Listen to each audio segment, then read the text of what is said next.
kind of my first experience with what you kind of think of as like Hollywood.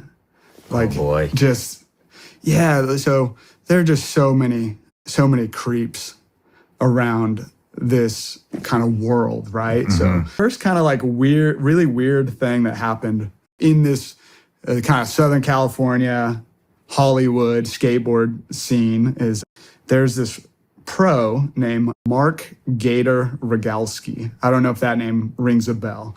So he's this huge pro skater.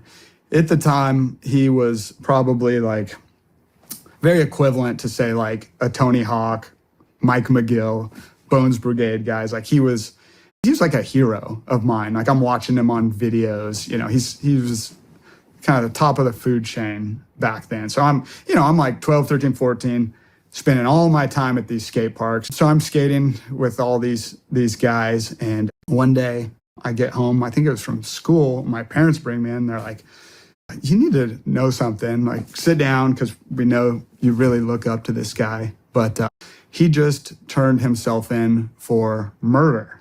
So this guy today, like still serving out his sentence in California for murdering this woman. So there've been like documentaries on this. So there's a lot of information out there on it because it was a big deal, especially in that area at that time. But the short of it was that he was like dating this girl and then she kind of blew him off or something. And then he went out with her friend and for whatever reason, just like flipped out on her.